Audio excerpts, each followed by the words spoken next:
Production Subaskaran தயாரிப்பில் அறிமுக இயக்குனர் AR ஜீவா இயக்கத்தில் அனுபமா பரமேஸ்வரன் நடிப்பில் லாக்டவுன் டிசம்பர் 5 முதல் திரையரங்குகளில். டிட்வா புயல் வலுவிழந்து விட்டதா, இன்னும் மழை பெய்ய வாய்ப்புள்ளதா என்பது குறித்து வரைகலையுடன் விவரிக்க வானிலை ஆர்வலர் கிருத்திகா முருகேசனுடன் இணைகிறார் இணை ஆசிரியர் கார்கே. டிட்வா புயல் இருக்கிறதா இல்லையா அப்படின்ற கேள்வி இன்று காலையிலிருந்து எழுந்திருக்கிறது. காரணம் என்ன அப்படின்னா, காலையிலே மழை குறைந்திருக்கிறது, சில இடங்களில் மட்டுமே மழை பதிவாகி வருகிறது அப்படின்றத பார்க்குறோம். இப்போ லேட்டஸ்ட்டாக வானிலை ஆய்வு மையம் கொடுத்துருக்கக்கூடிய இந்த டிட்வா கரையை கடக்கக்கூடிய நிகழ்வு, அதாவது எப்படியெல்லாம் போகும் அப்படின்னு சொல்லியிருக்காங்க. அதில் புதுவைக்கு அருகே, அதாவது இந்த மதியம் 70 கிலோமீட்டர் தொலைவுக்கு வரும், மிக நெருக்கமாக மாலை 30 கிலோமீட்டர் தொலைவுக்கு வரும் அப்படின்றாங்க. அப்படின்னா இது பேரலாக மூவ் ஆக போகுதா, இல்லை வடகிழக்காக கடலுக்குள்ளே போகுதான்ற நிறைய கேள்விகளும் நம்மோடு எழுந்திருக்கிறது. நம்மோடு வானிலை ஆய்வாளர் கிருத்திகா முருகேசன் இணைந்திருக்கிறார். வணக்கம் கிருத்திகா. காலையிலேருந்து ஒரு குழப்பம் நீடித்து வருகிறது. எதிர்பார்த்த மழை, பெரிய மழையெல்லாம் இருக்கும், நாங்கள் ஒன்றும் இல்லை அப்படின்னு. இது விண்ஷீரால் இது தடுக்கப்பட்டு மேகங்கள் உருவாகலைன்றாங்க. இப்போ புயல் இருக்கா இல்லையா? வணக்கம் சார். ஸோ ரெயின் எக்ஸ்பெக்டேஷன் வந்து நடக்கல அப்படின்றது வந்து ரொம்ப அப்படி இல்லை. ஸோ என்ன அப்படின்னா, நம்ம எப்படி எக்ஸ்பெக்ட் பண்ணோம் அப்படின்னா, நம்ம கோஸ்டல்ல இருந்து 10 கிலோமீட்டர் 20 கிலோமீட்டருக்கு தான் ஹையஸ்ட் இம்பாக்ட் இருக்கும். ஸ்ரீலங்கால பெஞ்ச அளவுக்கு மழை நம்மளுக்கு இல்லை அப்படின்றது நம்மளுக்கு தெளிவா தெரிஞ்சுது. அதே மாதிரி நாகப்பட்டினம், திருவாரூர், காரைக்கால், பாண்டி வரைக்கும் இம்பாக்ட் ரொம்ப அதிகமா இருக்கும். அதை தாண்டி செங்கல்பட்டு, சென்னையோட கோஸ்டல் ரீஜனுக்கு இம்பாக்ட் அதிகமா இருக்கும்னு சொன்னது. இப்ப 2 நாள் பெஞ்ச மழை பார்த்தோம்னா, திருவாரூர், தஞ்சாவூர், நாகப்பட்டினம் அந்த ஏரியாவுக்கு நம்ம ப்ரெடிக்ட் பண்ண முடிஞ்ச மழை கிடைத்தது. எங்க மழை வந்து கம்மியா இருக்கு அப்படின்னா, நம்ம செங்கல்பட்டு, சென்னை. ஸோ செங்கல்பட்டு பார்த்தோம்னா கூட நேற்றுக்கு 7 சென்டிமீட்டர் வரைக்கும் கூட சில இடங்கள்ல மழை பெஞ்சது. சென்னை மட்டும்தான் 3 சென்டிமீட்டர் 4 சென்டிமீட்டர் வரைக்கும் தான் மழை பெஞ்சிருக்கு. ஸோ ஃபெயிலியர்னு நம்ம பார்க்கும்போது இந்த ஏரியாவை தான் நம்ம சொல்ல முடியும். மற்ற உள் மாவட்டங்களுக்கு இதோட இம்பாக்ட் வந்து கம்மியா தான் இருக்கும். ஏன்னா இந்த புயல் வந்து கரையோரமா நகரக்கூடும், கரையிலேயே வலுவிழக்கக்கூடும்ன்ற ஒரு சினாரியோ தான் இருந்தது. அதன்படிதான் இது மூவ் ஆகுது. என்ன ப்ராப்ளம் அப்படின்னா, இது மூவ் ஆகும்போது இப்போ ஒரு எக்ஸ்பெக்டேஷன் ஃபெயிலியர் நம்ம சொல்லக்கூடியது என்ன அப்படின்னா, மூவ் ஆகும்போது இப்போ காரைக்கால் கிட்ட 70 to 80 கிலோமீட்டர்ஸ் அவே இருக்கு. மூவ் ஆகும்போது என்ன நினைச்சோம்னா, கிளவுட்ஸ் வந்து அதை சுத்தி நல்ல ஃபார்ம் ஆகி வெஸ்டர்ன் பேண்ட்ஸ் வந்து சென்னை இம்பாக்ட் பண்ணும்னு நினைச்சோம். அது வந்து 10 சென்டிமீட்டர்ல இருந்து 15 சென்டிமீட்டர் வரைக்கும் மழை வரும். உள்ளயும், அதாவது இப்ப காஞ்சிபுரம் வரைக்குமே அதோட இம்பாக்ட் போகுன்ற மாதிரி எக்ஸ்பெக்ட் பண்ணோம். அந்த பேண்டிங், அதாவது அந்த சென்டர் கோர் ஒட்டின பேண்டிங் வந்து சரியா நடக்கல. மத்தபடி அந்த புயல் இன்னும் இதுலதான் இருக்கு, கடல்ல தான் இருக்கு. இன்னும் லைட்டா வலு வரதுக்கான வாய்ப்பும் இருக்கு, அந்த கிளவுட் பேண்டிங் வரதுக்கான வாய்ப்பும் இருக்கு. மழை வந்து டோட்டலா இல்லாம போயிடல, இன்னும் வந்து ஒரு சான்ஸ் இருக்கு. ஆனா எக்ஸ்பெக்ட் பண்ண அளவுக்கு சென்னைக்கும் செங்கல்பட்டு, காஞ்சிபுரத்துக்கு எக்ஸ்பெக்ட் பண்ணதை விட ஒரு கம்மியான மழை தான் பெய்யுது. பட் இப்போ நம்ம கடல்ல பாக்குறப்போ புதுவைக்கு கீழே சில மேகங்கள் இருக்கு, சென்னை பக்கத்துல சில மேகங்கள் இருக்கு. இந்த மேக குவியல் இந்த புயல் வர்றப்போ வடமேற்குல உருவாகும், வெஸ்ட்ல உருவாகும் அப்படின்னு எதிர்பார்க்கப்பட்டது. நேற்று இரவு கூட பெருசா இருந்தது. இப்போ அது வலு குறைஞ்சிரும், சென்னைக்கு முன்னாடியே வலு குறைகிற மாதிரி, டீப் டிப்ரெஷன் ஆகிற மாதிரி அவங்களுடைய பாத்துல சொல்லியிருக்காங்க. அப்படி ஆச்சுன்னா இது எப்படி மேலும் வலு கூடும், எப்படி வந்து இதற்கான அந்த மேக குவியல் உருவாகும்னு சொல்ல வரீங்க?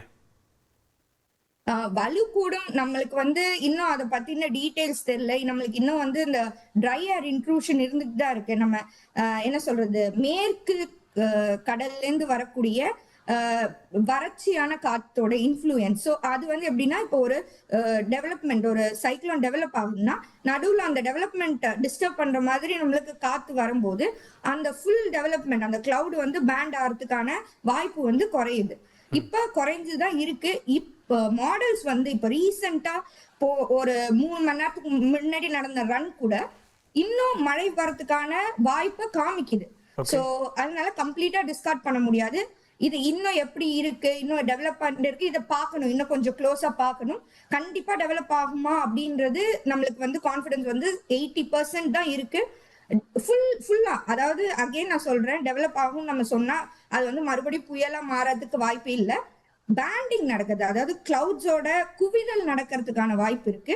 அந்த வாய்ப்புனால மழைக்கான வாய்ப்பு இருக்கு. இன்னும் ஒரு நம்ம 4 to 5 சென்டிமீட்டர் மழை வரைக்கும் சென்னை செங்கல்பட்டு கிட்ட பெய்யறதுக்கான வாய்ப்பு இருக்கு.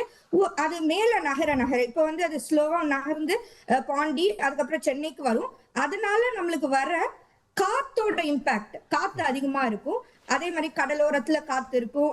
மீனவர்கள் வந்து கவனமா தான் இருக்கணும். சோ இது வந்து இப்போ இல்ல ஃபெயில் ஆயிடுச்சு அப்படின்னா பாதுகாப்பா இருக்கக்கூடிய தேவையானவங்க பாதுகாப்பா இருக்க வேண்டிய அவசியம் இருக்கு. ஏன்னா இது வந்து கம்ப்ளீட்டா இன்னும் டிஸ்கார்ட் ஆகல. இது மேல போக சென்னை தாண்டி நகரும் போது சென்னைக்கு இம்பாக்ட் குறையும். ஆனா உள் மாவட்டங்களுக்கு அதாவது ராணிப்பேட், திருவள்ளூர் அந்த இடத்துக்கு இம்பாக்ட் வந்து கொஞ்சம் அதிகமா இருக்கும். ஓகே, ஸோ இந்த வறண்ட காற்று தான் இதுக்கு ஒரு காரணம் அப்படின்றாங்க. இந்த விண்ஷீரும் வறண்ட காற்றை பற்றி விவரிங்க. அரபிக்கடல்ல இருந்து வரக்கூடிய வறண்ட காற்று இலங்கையில மழைக்கு அது இலங்கையில மழை கொடுத்துச்சு, அது தமிழ்நாட்டுக்கு வரப்போ ஏன் அது இடையூறு பண்ணுச்சு? இல்ல, இலங்கைக்கு அது மழை கொடுக்கல. இலங்கைக்கு பேண்டிங் வந்து இலங்கைக்கு சைக்ளோன் ஃபார்ம் ஆச்சு. இலங்கையில அதுக்கான டோபோகிராஃபி இருக்கு. அந்த ட்ரை ஏர் வந்து இன்க்ளூட் ஆகல ஃபுல்லா. இலங்கைக்கு வரைக்கும் ஃபார்ம் ஆகுது, நல்லாவே ஃபார்ம் ஆச்சு.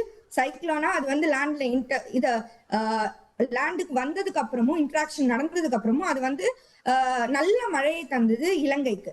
ஆனா அது மறுபடியும் ஓஷனுக்கு வரும்போது நம்மளுக்கு வந்து வறண்ட காற்றோட இன்ஃப்ளூயன்ஸ் அதிகமா இருந்தது. அதுக்கான ரீசன் ஓப்பன் சீஸ்ல இருக்கு. அதோட இன்னொன்னு என்ன பார்க்கணும்னா அது ஏற்கனவே லேண்ட் கூட இன்ட்ராக்ட் ஆகி தான் மறுபடியும் வருது. ஸோ வலு விழுந்து தான் வருது. வலு மறுபடியும் பெறறதுக்கான வாய்ப்பு வந்து கொஞ்சம் ஸ்லோவா தான் நடக்கும்.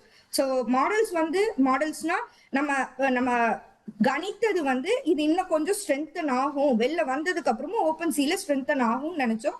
இப்ப வந்து அது வறண்ட சுழற்சி, அதாவது நீங்க சொன்ன மாதிரி இந்த ஷியர் எப்ப நடக்கும்னா அந்த ஒரு கோர் மாதிரி. நம்ம கொஞ்ச நாளைக்கு முன்னாடி ஒரு வீடியோ கூட ஃபேமஸ் ஆச்சு ஃபாரின்ல. அது ஒரு ஃபுல் டெவலப்மெண்ட் மாதிரி ஆகும்.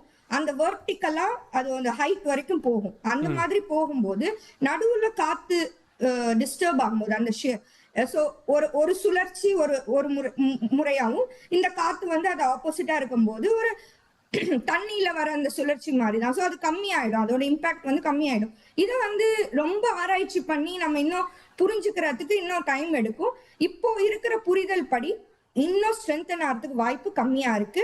இந்த ட்ரையரோட இன்ட்ரூஷன் இருந்துகிட்டே தான் இருக்கும். இது ஏன் இலங்கையில நடக்கல அப்படின்னா இலங்கையோட லேண்ட் மாஸ் வேற மாதிரி, அங்க வந்து அதோட மழைகள் அந்த இன்ட்ராக்ஷன் வேற மாதிரி இருக்கும். வெளியில ஓப்பன் சீஸ்ல வரும்போது அது வேற மாதிரி பிஹேவ் பண்ணுச்சு. ஓகே, இப்போ இது டிப்ரெஷனா வருது அப்படின்றப்போ இது மேலே போயிட்டு திரும்ப கீழே வர்ற மாதிரி சில மாடல்ஸ் காட்டுது. அதாவது நெல்லூர் வரை போயிட்டு திரும்ப உள்ள வர மாதிரி காட்டுது. அதற்கான பாசிபிலிட்டிஸ் இருக்குன்னு நினைக்கிறீங்களா? உள்ள அந்த பாசிபிலிட்டிக்குள்ள நம்ம தேவையில்லை. ஏன்னா இது கொஞ்சமா மேல போனதுக்கு அப்புறம் டிப்ரெஷன்ல இருந்து அது லோ பிரஷர் ஆனதுக்கு அப்புறம் லோ பிரஷர் வந்து ஒரு சாதாரண விஷயம் தான். ஏன்னா வந்து அது காற்று சுழற்சி அது அப்படி ஈஸ்டர்லி விண்ட்ஸ் எடுத்துட்டு வரும். இல்ல இந்த சைடு கொஞ்சம் மேல போச்சுன்னா அது வெஸ்டர்லி விண்ட்ஸ் எடுத்துட்டு வரும். ஸோ லூப் ஆறதுக்கான வாய்ப்பு இருக்கு. அது மறுபடியும் உள்ளார வரதுக்கான வாய்ப்பும் இருக்கு. பட் இது எந்த டைம்லயும் நம்மளுக்கு எந்த பெருசா இம்பாக்டும் இருக்காது. சாதாரண ஒரு ஈவெண்ட் மாதிரி நடந்து முடிஞ்சிடும். ஒன்ஸ் அது வந்து டிப்ரெஷன்ல இருந்து லோ பிரஷரா, அதாவது காற்றழுத்த தாழ்வு நிலையா மட்டுமே மாறும்போது ஒரு பிரச்சனையும் இருக்காது. அது நகர்ந்தாலும் கடல்ல நகர்ந்தாலும் சரி, நிலத்துக்குள்ள வந்தாலும் சரி, ரெண்டு வாய்ப்புமே சாத்தியமா தான் இருக்கு. மோஸ்ட்லி அது வந்து நெல்லூர் சைட் போயிட்டு மறுபடியும் திருப்பி வரதுக்கான வாய்ப்பு இருக்கு. ஓகே, இன்னைக்கு வந்து நிலைமை செட்டில் ஆயிரும் அப்படின்னா நாளைக்கு விடுமுறை இருக்காது இல்லையா? எல்லாரும் கேட்கறது நாளைக்கு காலையில் வரைக்கும் மழைன்னு சொன்னீங்களே அப்படின்னு கேட்குறாங்க. ஸோ இன்னைக்கு நிலைமை செட்டில் ஆயிரும் தானே? அது வந்து ஒரு கவர்மெண்ட் டிசிஷன். மழை பொறுத்த வரைக்கும் வந்து நாளைக்கு காலையில வரைக்கும் மழைக்கான சான்ஸ் இருக்கு. அதி கனமழைக்கான வாய்ப்பு இல்லை. அதனால அதுக்கு தகுந்த மாதிரி அவங்க டிசைட் பண்ணுவாங்க. அடுத்தது இதுக்கு அப்புறமா சிஸ்டம்ஸ் உருவாகக்கூடிய வாய்ப்புகள் இருக்கா? ஏன்னா இது வந்து இப்போ நாளைக்கு வந்து டைல்யூட் ஆயிருது, அதுக்கப்புறம் அதனுடைய தன்மையெல்லாம் போயிடும். அதுக்கடுத்து சிஸ்டம் எப்போ உருவாகிறதுன்னு நினைக்கிறீங்க? ஒரு 2வது வாரம், டிசம்பர் 2வது வாரம் நம்மளுக்கு ஒரு ஈஸ்டர்லி வேவ்னால நம்மளுக்கு ஒரு இன்ஃப்ளூயன்ஸ் ரெயின்ஃபால். இது எதுவுமே வந்து கனமழை கேட்டகரி கிடையாது. இது வந்து மிதமான முதல் கொஞ்சம் ஆங்காங்கே கனமழை ஏதோ ஒரு இடத்துல அப்படிதான் வாய்ப்பு இருக்கு. இப்போதைக்கு டிசம்பர் 3வது வாரம் வரைக்கும், அதாவது டிசம்பர் 2வது வாரம் மட்டும்தான் மழை வாய்ப்பு இருக்கு. டிசம்பர் 3வது வாரம் ட்ரையா இருக்கிறதுக்கான வாய்ப்பு இருக்கு. அதுக்கடுத்து நம்ம வரக்கூடிய நாட்கள்ல தான் பார்க்கணும். நன்றி கிருத்திகா முருகேசன். இணைந்து தந்தி தொலைக்காட்சியோடு இணைந்து இந்த புயல் என்ன ஆனது, என்ன ஆகும் அப்படின்ற பல தகவல்களையும் மழை பற்றிய தகவல்களையும் பகிர்ந்து கொண்டீர்கள். இணைந்ததற்கு நன்றி. ஸோ புயலை பொறுத்த வரைக்கும் இன்னும் அஃபீஷியலாக வானிலை ஆய்வு மையம் இதனுடைய வலு குறைந்திருக்கிறது. ஆனால் அது மேலும் புயலாக வலு அடையாது அப்படின்றது தெரிகிறது. ஏன்னா அவங்க டிப்ரெஷன் அப்படின்லாம் இன்றைக்கே ஆயிருன்றாங்க. ஸோ டீப் டிப்ரெஷன் ஆகி டிப்ரெஷன் ஆகக்கூடிய சூழலை நோக்கி நகர்ந்து கொண்டிருக்கிறது. இது புதுவைக்கு அருகே 30 கிலோமீட்டர் வரை பக்கத்தில் வந்து போகும் அப்படின்றாங்க. புதிய மேகங்களை உருவாக்கக்கூடிய அந்த காற்றுக்கான 2 காரணிகள் தடுக்கிறது அப்படின்றாங்க. விண்ஷீர் அப்படின்றதும் அப்புறம் வந்து வறண்ட காற்றும், அதாவது இந்த 2மே வந்து அதை தடுக்கிறது. அதனால கன்வெர்ஜ் ஆகி மேகங்கள் உருவாக தடுமாற்றம் இருக்குது. ஆனால் மாலை நேரத்திற்கு பிறகு சென்னை உள்ளிட்ட பகுதிகளில் மழை இருப்பதற்கான வாய்ப்புகள் இருக்குது அப்படின்னு சொல்கிறாங்க. பொறுத்திருந்து பார்க்கலாம். லைகா புரொடக்ஷன் சுபாஸ்கரன் தயாரிப்பில் அறிமுக இயக்குனர் AR ஜீவா இயக்கத்தில் அனுபமா பரமேஸ்வரன் நடிப்பில் லாக்டவுன் டிசம்பர் 5 முதல் திரையரங்குகளில்.